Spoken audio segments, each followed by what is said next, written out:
मैं जयराम शर्मा, एक्स सरपंच हरसात, हल्का गगवाल।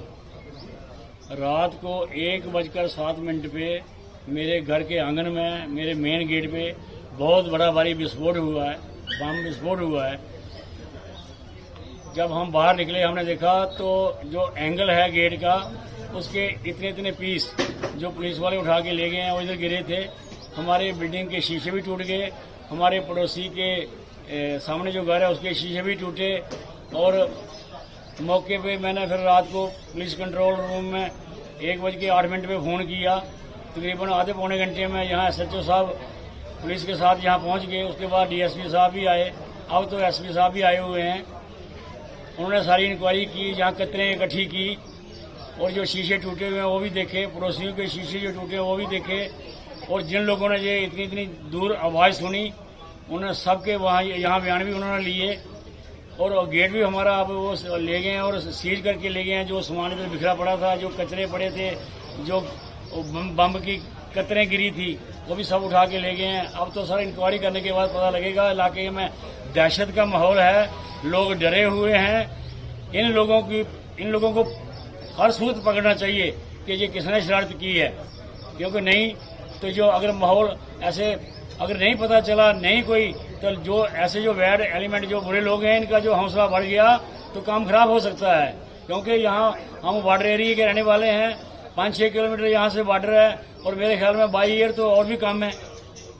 तो इसलिए मैं पुलिस से और अपने प्रशासन से अपने यही मांग करता हूँ कि इन लोगों को पकड़ने के लिए एडी चोटी का जोर लगाकर इनको नॉमिनेट किया जाए कि कौन लोग हैं जो दहशत फैलाना चाहते हैं। और जो बाहर के लोग आते हैं उनकी भी पूरी इंक्वायरी की जाए, उनके आधार कार्ड या जो भी है, जो सपोर्टिंग डॉक्यूमेंट होते हैं, सपोर्टिंग डॉक्यूमेंट उनके सब चेक किए जाएं।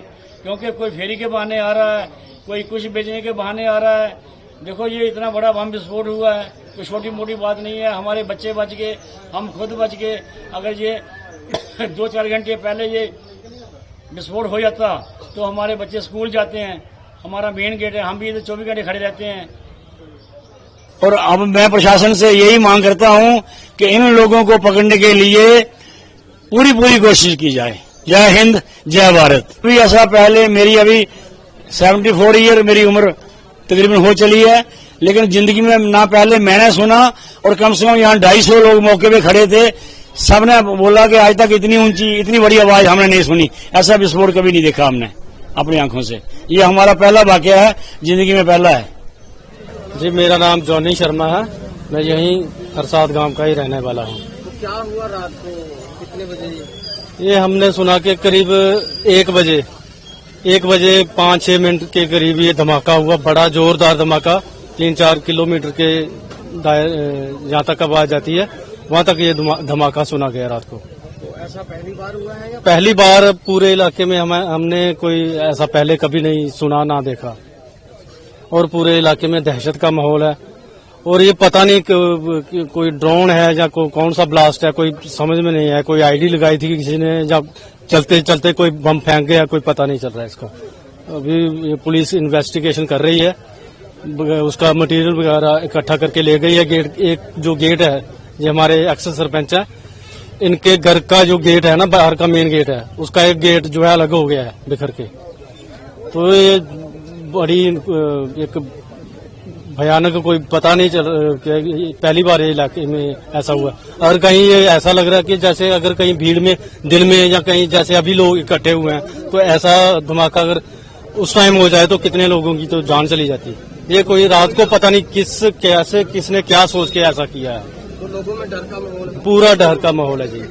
और मैं तो ये गुजारिश करूंगा पुलिस से कि यहाँ पे अभी जो वातावरण बना हुआ है, हमें तो यहाँ पे देखिए, ये रात करीबन 1:07 का वाकया है। एक घर वालों को एक एक्सप्लोजन ब्लास्ट की आवाज आई और ये बाहर निकले और इन्होंने देखा कि गेट को कुछ नुकसान पहुंचा है और पुलिस को इन्फॉर्म किया। पुलिस इमीडिएटली स्पॉट पे आई और पुलिस ने कॉग्निजेंस ली है और मामले की तफ्तीश चल रही है। Thank you. सर, इसके अलावा कोई आइडेंटिफिकेशन?